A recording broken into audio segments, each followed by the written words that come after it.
Halo Tribuners, salam jumpa di Tribun Ambon hari ini. Kami akan hadirkan informasi terupdate dari kota Ambon dan sekitarnya.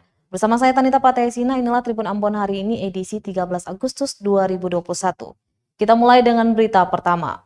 Minta Gunung Botak dilegalkan, Aliansi Mahasiswa Buruh seruduk kantor Gubernur Maluku. Aliansi Mahasiswa Adat Buruh seruduk kantor Gubernur Maluku Jumat 13 Agustus 2021 siang. Pendemo menuntut Gubernur Murad Ismail melegalkan aktivitas penambangan di Gunung Botak, Pulau Buru sesuai janjinya. Menurut mereka, Gubernur Maluku sempat menjanjikan pelegalan tambang di Pulau Buru saat kampanye politik Pilkada lalu.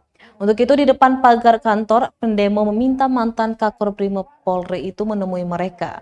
Koordinator aksi Vicky Lesnusa mengatakan masa aksi meminta gubernur keluar dan klarifikasi. Dia pun menjelaskan Gunung Botak merupakan sumber penghasilan bagi masyarakat buruh, sehingga jika kawasan tersebut ditutup, maka warga setempat akan kehilangan mata pencarian untuk bertahan hidup. Dia pun menyebut Murad gagal menjadi pemimpin Maluku karena tidak berani menemui dan mendengarkan aspirasi masyarakat kecil. Dia juga meminta agar Gubernur Maluku menyurati Menteri SDM agar pengelolaan Gunung Botak sebagai tambang rakyat bisa dilakukan. Diketahui saat ini kawasan tambang Gunung Botak sudah ditutup dan dijaga oleh sejumlah aparat kepolisian guna mengantisipasi adanya aksi penambangan ilegal oleh warga sekitar. Bukan atau patah semangat karena ini juga bagian dari sebuah perjuangan atau sebuah amanat yang telah diberikan oleh seluruh masyarakat adat buru-buru. Dan sama juga kami memilih Bapak sebagai Gubernur Maluku untuk menduduki bakat kalau bukan kami mahasiswa buruh juga yang turut hadir dalam memberikan suara pada. Assalamualaikum warahmatullahi wabarakatuh. Selamat siang, salam sejahtera buat kita sekalian. Shalom. Bukan atau patah semangat karena ini juga bagian dari sebuah perjuangan atau sebuah amanat yang telah diberikan oleh seluruh masyarakat. Usai berdemonstrasi, Aliansi Mahasiswa Kota Ambon beserta tim Satgas COVID-19 Kota Ambon berbagi masker. Usai berdemonstrasi, Aliansi Mahasiswa Kota Ambon bersama belasan petugas Satgas COVID-19 Kota Ambon serta personil polisi Pamong Praja berbagi masker kepada warga. Dari pantauan tribunambon.com, aksi berbagi masker dilakukan di kawasan perempatan pos Kota Ambon, mulai dari area lampu merah Jalan Sultan Hairun hingga lampu merah area Jalan Aipati. Tidak hanya pengendara kendaraan roda 2 dan roda 4, pejalan kaki yang melintas kawasan tersebut juga kebagian masker. Koordinator aksi Muhammad Fikri, Jumat 13 Agustus 2021 siang, mengatakan ada sebanyak 200 paket masker yang dibagikan kepada warga. Ini bertujuan untuk meningkatkan kesadaran dan kepatuhan masyarakat terkait protokol kesehatan. Selain membagikan masker dalam aksinya, pendemo beserta petugas Satgas juga mensosialisasikan pentingnya penerapan protokol kesehatan, seperti mencuci tangan, menjaga jarak, serta menggunakan masker, terutama saat beraktivitas di luar rumah. Diberitakan sebelumnya puluhan orang yang tergabung dalam Aliansi Mahasiswa Kota Ambon melakukan aksi demonstrasi mendukung kebijakan pemerintah Kota Ambon dalam menangani COVID-19.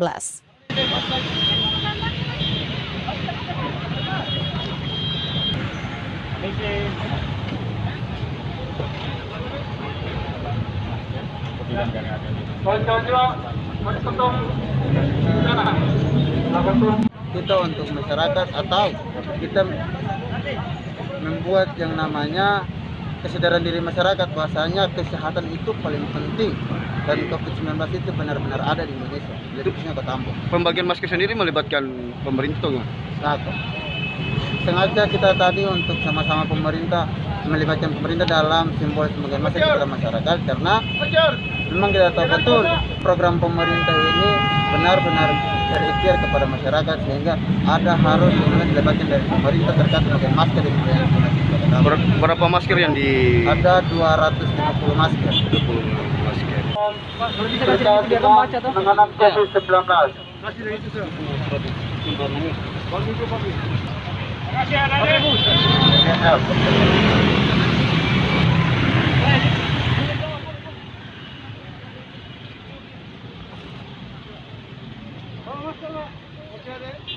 COVID-19. Tribuners PPKM level 3 di Ambon berlanjut. Kelompok anak dan lansia dilarang naik kapal laut. Pemberlakuan pembatasan kegiatan masyarakat atau PPKM level 3 diperpanjang pemerintah Kota Ambon hingga 23 Agustus mendatang. Akibatnya anak usia 12 tahun ke bawah maupun kelompok lansia 70 tahun ke atas untuk sementara dilarang naik kapal laut. Demikian disampaikan Kepala Operasional PT Pelni Cabang Ambon, Muhammad Asagaf.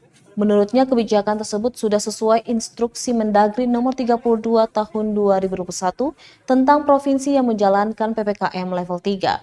Langkah ini diambil pemerintah karena anak-anak dan lansia termasuk di dalam kelompok rentan terpapar COVID-19. Sehingga demi keselamatan mereka selama masa pandemi ini kelompok anak dan lansia tidak diperbolehkan naik kapal laut. Lanjutnya untuk penumpang dewasa juga dibatasi maksimal 50% dari kapasitas kapal. Selain itu, calon penumpang yang hendak membeli tiket juga wajib menunjukkan surat vaksin, minimal dosis pertama dan hasil negatif tes PCR. Diketahui PPKM level 3 diperpanjang oleh pemerintah Kota Ambon mulai dari tanggal 9 hingga 23 Agustus 2021 mendatang. Diperpanjangnya PPKM ini sebagai upaya pemerintah segera memutus mata rantai penyebaran COVID-19 di Kota Ambon.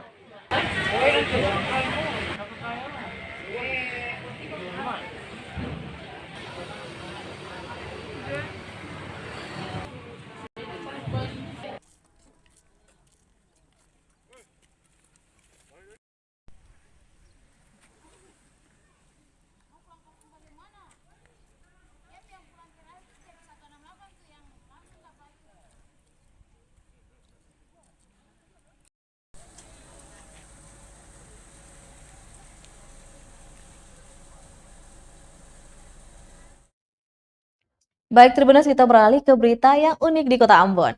Pedagang pernak-pernik merah putih berseragam SD di Kota Ambon. Banyak cara yang bisa dilakukan untuk menarik pembeli, seperti yang dilakukan salah seorang pedagang pernak-pernik merah putih di kawasan Jalan Jenderal Sudirman, Kota Ambon, yakni dengan berkostum layaknya siswa sekolah dasar. Darwin Laturuan, nama pria berumur 32 tahun itu, dengan menggunakan seragam SD lengkap dengan atribut topi berwarna merah, Laturua berhasil menarik perhatian pengendara yang melintasi kawasan tersebut. Menurutnya tidak sedikit dari pengendara yang kemudian menepikan kendaraan, hanya sekedar melihat aksinya hingga kemudian tertarik untuk membeli dagangannya. Omset penjualannya pun meningkat dari sebelumnya, bahkan mencapai 50%. Laturua mengungkapkan ide awal berkostum ala anak SD terinspirasi dari anaknya sendiri yang sudah hampir 2 tahun tidak lagi mengenakan seragam sekolah pasca diberlakukannya pembelajaran daring. Dia menangkap kerinduan anak yang ingin kembali ke sekolah, menggunakan seragam dan bermain bersama teman-temannya. Seragam SD ukuran paling besar pun didapatnya dari penjahit di salah satu pusat perbelanjaan. Dan sang anak kelas 5 SD itu pun tertawa riang melihat sang ayah serupa teman sekolahnya. Seragam itu pula kemudian dia gunakan untuk menari para pembeli di momen Agustusan ini.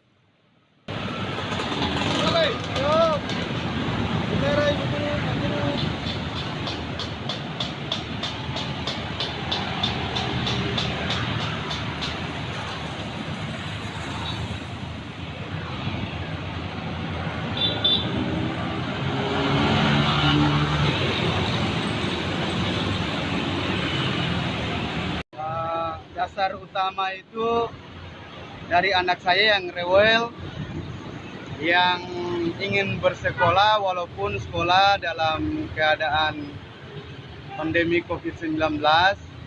Dia ingin masuk sekolah, jadi dia setiap hari di rumah itu rewel terus selama 2 tahun. Kemudian motivasi saya dalam rewelnya itu dengan hari ulang tahun Indonesia yang ke-76 ini, saya mulai berkostum sekolah dasar untuk membahagiakan apa yang dia inginkan anak saya. Itu rewelnya gimana? Maksudnya rewelnya gimana, Bang? Rewelnya itu walaupun sekolah dalam keadaan libur, tertutup pintu sekolah, dia sering cek ibu guru, teman-temannya di sekolah. Nah, dia sering ke sekolah tanpa kita tahu. Pagi itu dia sudah bangun, dia pergi jalan sendiri, pergi cek di sekolah. makanya sampai di rumah itu sering dia marah-marah ya lah. Jadi itu yang membuat dasar dalam penjualan seperti itu. Menjual seperti pakai kostum ini. Iya.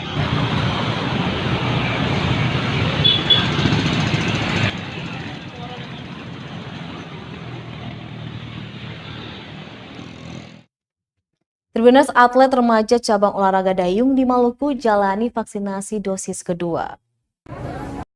Atlet remaja usia 18 tahun ke bawah dari cabang olahraga dayung mengikuti vaksinasi dosis kedua. Vaksinasi digelar di lapangan Tahapari, Polda Maluku, Tantui, Jumat 13 Agustus 2021 siang. Menurut Humas KONI Maluku, Ishak Tulalesi, atlet usia remaja yang hari ini mengikuti vaksinasi berjumlah 3 orang. Para atlet andalan Maluku itu sebelumnya sudah melewati suntikan vaksinasi dosis pertama pada bulan Juli lalu. Dia mengatakan atlet remaja di Maluku yang mengikuti untuk PON 20 Papua di bawah 18 tahun ada sebanyak 7 orang. Namun satu atlet lainnya baru akan mengikuti vaksinasi pada 22 Agustus mendatang. Sedangkan 3 atlet sisanya dari cabang bermotor akan mendapatkan vaksinasi dosis kedua di Jakarta karena mereka berlatih di sana. Lanjutnya, vaksinasi bukan cuma sebagai syarat keberangkatan, melainkan juga diwajibkan untuk mengikuti PON Papua 2021. Dia berharap dengan herd immunity yang sudah terbentuk pada atlet, kondisi kesehatan mereka bisa stabil saat bertanding.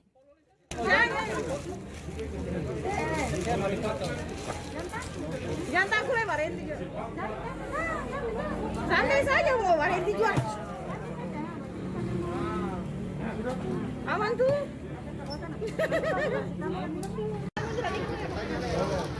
Datang pulang itu ke rumah tuh. Beli-beli bisa apa lah.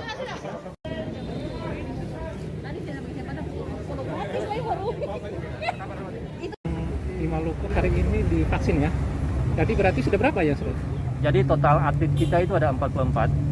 Kemudian yang berusia di atas 18 tahun sejak April 2021 kemarin sudah 2 kali vaksinasi, yaitu dosis pertama dan kedua sudah selesai.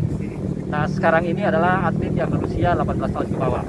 Kita memiliki 7 atlet yang usianya 18 tahun ke bawah. Dan saat ini ada 3 yang sudah menyelesaikan dan dosis kedua hari ini. Dosis pertama mereka ada tanggal 15 Juli. Dan saat ini tanggal 13 Agustus ini adalah dosis kedua. Nantinya ada 1 lagi pada tanggal 22 Agustus dosis kedua. Dan ada 3 lagi, itu dosis keduanya akan dilakukan di Jakarta karena mereka berlatih saat ini di Jakarta. Yang di Ambon ada 4 orang atlet, 4 keempatnya dari cabang olahraga dayung, kemudian 3 yang saat ini berada di Jakarta itu dari cabang bermotor. Nah, pastikan bahwa semuanya harus segera vaksin supaya tidak terbentuk pada saat persyaratan keberangkatan mereka. Ya, ini hanya soal menunggu waktu vaksin kedua, dosis kedua. Dosis pertama sudah dilaksanakan, sudah dijalani, sisa dosis kedua. Jadi tinggal menunggu waktu yang sebagaimana diatur dalam ketentuan pemberian vaksin.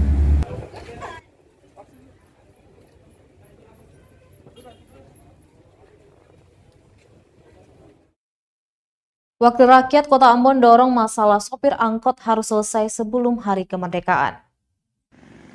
Anggota Dewan Perwakilan Rakyat Daerah DPRD Kota Ambon, Ricky Davids Helaha, mengaku terus mendorong Komisi 2 DPRD untuk menyelesaikan persoalan bahan bakar minyak atau BBM bersubsidi yang sulit didapat para sopir angkutan kota. Kata Helaha, persoalan tersebut harus selesai sebelum 17 Agustus, tepat di Hari Kemerdekaan Republik Indonesia. Diketahui Kamis 12 Agustus 2021 kemarin, puluhan sopir angkot mendatangi kantor DPRD Kota Ambon. Mereka mengeluhkan rencana penghapusan BBM premium hingga pembatasan Pertalite khusus. Menurutnya, PT Pertamina seharusnya tidak dulu menghapus dan membatasi pembelian jenis BBM tertentu. Pasalnya, tingkat ekonomi masyarakat turun, termasuk pendapat sopir angkot di tengah pandemi COVID-19. Lanjutnya, justru di tengah kondisi ini, Pertamina hadir untuk membantu meringankan beban masyarakat. Berlakukan bisa, sementara terjadi kelangkaan. Jangan cuma untuk satu lagi, bisa Jadi tadi banyak sudah disampaikan, pada prinsipnya saya tadi sudah melakukan penekanan ke Pertamina supaya cepat menyelesaikan masalah ini.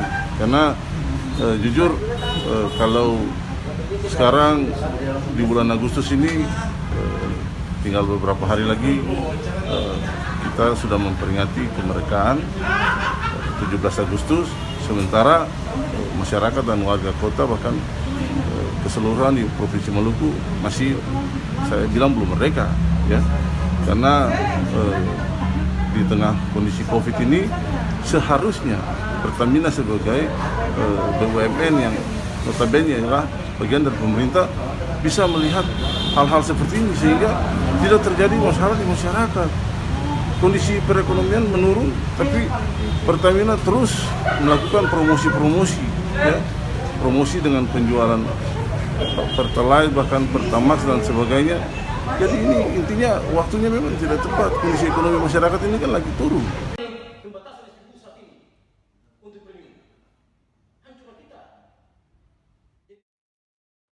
Ketua Komisi 2 DPRD Kota Ambon minta vaksinasi anak di Ambon tanpa paksaan. Ketua Komisi 2 DPRD Kota Ambon, Jafri Taihutu, meminta program vaksinasi yang dilakukan untuk anak dengan rentang usia 12 hingga 17 tahun dilakukan tanpa ada paksaan. Ia menerangkan setelah penyuntikan vaksin bisa saja menimbulkan reaksi yang tidak diinginkan, seperti kejadian ikutan pasca imunisasi atau KIPI. Menurutnya program vaksinasi tersebut mesti ada persetujuan dari orang tua, sehingga tidak terkesan ada upaya pemaksaan. Lanjutnya, edukasi harus dilakukan dan berjalan terus agar orang tua menjadi yakin dan percaya. Sebab yang ada dalam diri ialah kecemasan terhadap berita-berita miring soal vaksinasi yang banyak beredar di luar. Sehingga membuat orang tua sendiri takut untuk menyerahkan anak mereka untuk divaksin. Diberitakan sebelumnya, pemerintah Kota Ambon telah memulai pelaksanaan vaksinasi COVID-19 untuk anak dengan rentang usia 12 hingga 17 tahun sejak 2 Agustus 2021 lalu. Dari data terakhir yang dihimpun tribunambon.com, Selasa 10 Agustus 2021 lalu, sebanyak 410 anak berusia di bawah 17 tahun di Kota Ambon sudah menjalani vaksinasi dosis pertama sejak program tersebut dilakukan.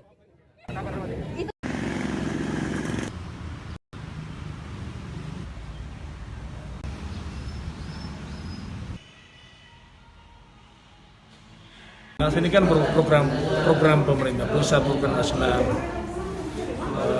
Karena itu saya kira yang pertama dinas kota mesti pastikan bahwa itu nggak ada unsur paksaan, ya, sifatnya himbauan khusus bagi anak yang 12 tahun ke atas, ya. Yang kedua, yang paling utama juga mesti butuh persetujuan orang tua, ya, sehingga jangan terkesan ada upaya paksaan karena klasifikasi umurnya kan masih balita. Kan COVID ini juga nggak tahu kapan itu dia bisa berakhir, kan setiap hari aja bisa mengancam seluruh masyarakat, apakah itu anak kecil, orang tua maupun yang dalam klasifikasi dewasa.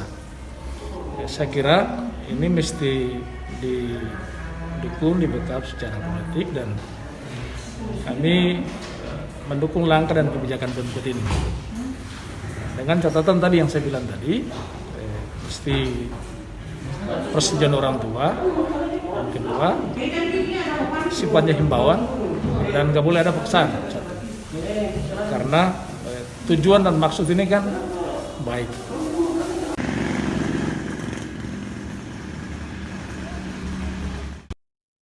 Tribunnews, kita beralih ke berita dari Pulau Buru. Polisi gencar patroli tambang emas ilegal di Gunung Botak, Pulau Buru. Polres Pulau Buru melalui Polsek Wayapo gencar patroli rutin penambangan emas tanpa izin atau peti di Gunung Botak, Desa Persiapan Wansait, Kecamatan Wailata, Kabupaten Buru, Kamis 12 Agustus 2021. Operasi tersebut dipimpin Kapolsek Wayapo, Ibda Zainal, dan didampingi masyarakat adat serta pemilik lahan. Kepala Humas Polres Pulau Buru, Aibda Jamaluddin, mengatakan operasi dilakukan lantaran terdapat kegiatan penambangan emas tanpa izin dengan menggunakan metode rendaman. Saat operasi dilakukan, pihaknya tidak menemukan aktivitas penambangan. Namun mereka masih menemukan barang-barang milik penambang di lokasi tersebut. Lanjutnya, pada lokasi Sungai Jalur B, Dusun Wamsaid juga tidak ditemukan pelaku penambangan emas tanpa izin. Namun kepolisian hanya memberikan himbauan kepada masyarakat yang bermukim di sekitar lokasi tambang untuk tidak melakukan aktivitas penambangan menggunakan bahan kimia berbahaya karena dapat merusak lingkungan.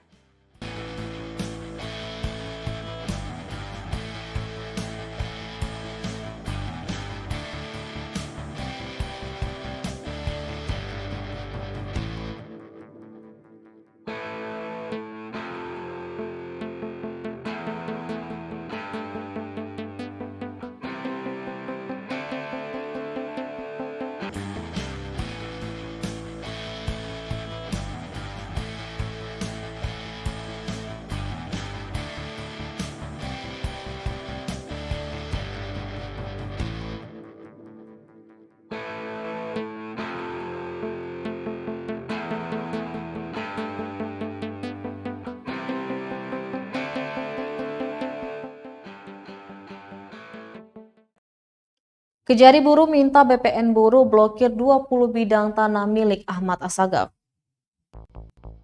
Kejaksaan Negeri atau Kejari Buruh meminta Badan Pertanahan Nasional BPN Kabupaten Buruh agar memblokir aset milik terpidana Ahmad Assagaf, yakni 20 aset berupa bidang tanah di berbagai lokasi.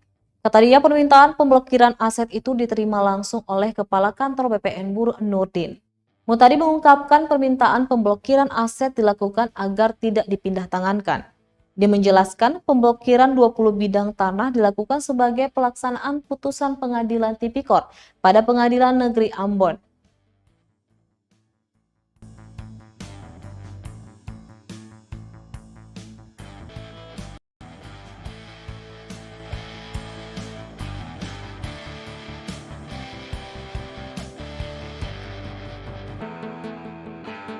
Pada hari ini, tim jaksa eksekutor dari Kejaksaan Negeri Buruh berkirim surat kepada BPN Kantor Pertanahan Kabupaten Buruh untuk melakukan pemblokiran terhadap 20 bidang aset tanah. Di antaranya juga ada berdiri bangunan berupa rumah milik terpidana Ahmad Assagaf untuk melakukan pemblokiran. Kenapa demikian? Karena berdasarkan putusan PN Ambon nomor 16 tanggal 14 Januari 2021 memerintahkan kepada jaksa penuntut umum, kepada jaksa eksekutor untuk melakukan eksekusi terhadap harta terpidana sebagai uang pengganti atau untuk menutupi uang pengganti. Ya, jumlah keuangan negara yang masih harus dibayar oleh terpidana adalah 9,1 miliar. Oleh karena itu, untuk melaksanakan putusan ini, tim penyidik pertama-tama melakukan pemblokiran atas aset-aset tanah dan bangunan yang kita peroleh berdasarkan aset tracing yang dilakukan oleh bidang intelijen. Penyidik akan melakukan penyitaan terhadap aset-aset tanah dimaksud maupun harta lain yang kita temukan. Oleh karena itu, dihimbau kepada masyarakat yang mengetahui ya bisa memberikan informasi kepada tim jaksa eksekutor dari Kejari Buruh.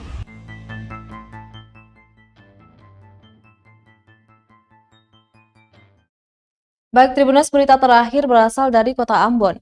Pemeriksaan persyaratan penerbangan PCR dan validasi bukan wewenang Angkasa Pura I Ambon. PT Angkasa Pura I menegaskan persyaratan penerbangan selama masa pandemi, yakni tes PCR, bukan merupakan wewenang mereka. Pihak Angkasa Pura hanya mengikuti instruksi dari surat edaran yang dikeluarkan Kementerian Kesehatan atau Kemenkes. Hal ini diungkap Legal Compliance and Stakeholder Relation Manager PT Angkasa Pura I Bandara Patimura Ambon, Aditya Narendra. Lanjutnya, dia mengingatkan masyarakat agar tidak termakan isu-isu dan lebih baik bertanya kepada pihak yang terkait untuk informasi pasti.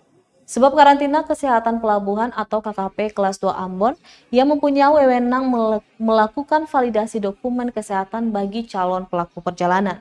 Sehingga petugas yang melakukan pemeriksaan dokumen kesehatan bukanlah dari Angkasa Pura, melainkan KKP dan Satgas COVID-19. Sementara itu, hasil tes PCR maupun antigen yang harus dibawa calon penumpang tidak wajib hanya dari beberapa instansi saja. Hasil tes dari laboratorium manapun yang berada di naungan Kementerian Kesehatan bisa dijadikan sebagai acuan. Dia mengatakan pihaknya sudah melakukan rapat koordinasi bersama DPRD pada 10 Agustus lalu. Dalam koordinasi tersebut, pihak Angkasa Pura sudah menjelaskan terkait batas-batas kewenangan di Bandara Pattimura Ambon. Diketahui selama masa pandemi COVID-19, pemerintah mengeluarkan edaran baru terkait persyaratan penerbangan. Penerbangan tujuan ke beberapa daerah wajib menunjukkan surat vaksin minimal dosis pertama dan hasil negatif tes PCR maupun antigen sebagai syarat keberangkatan.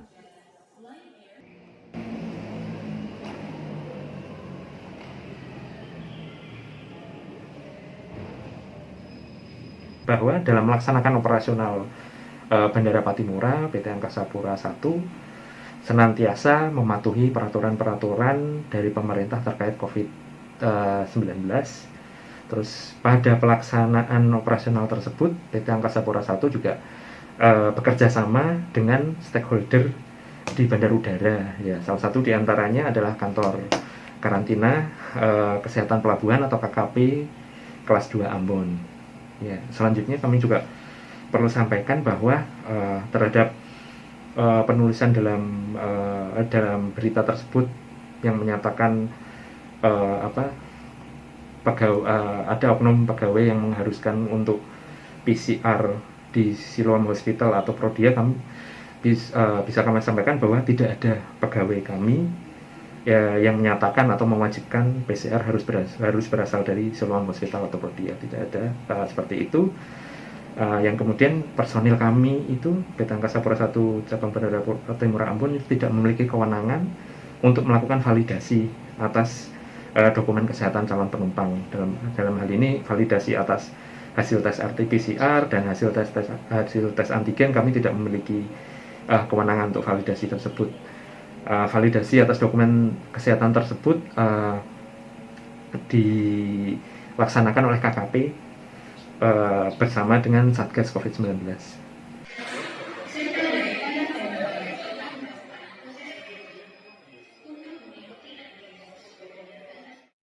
Baik Tribuners, demikianlah Tribun Ambon hari ini edisi 13 Agustus 2021. Jangan lupa untuk selalu menaati protokol kesehatan dengan memakai masker, rajin mencuci tangan, dan menjaga jarak. Saya Tanita Patesina beserta tim redaksi yang bertugas undur diri. Sampai jumpa lagi, selamat menikmati akhir pekan dan amato. Terima kasih sudah nonton. Jangan lupa like, subscribe, dan share ya.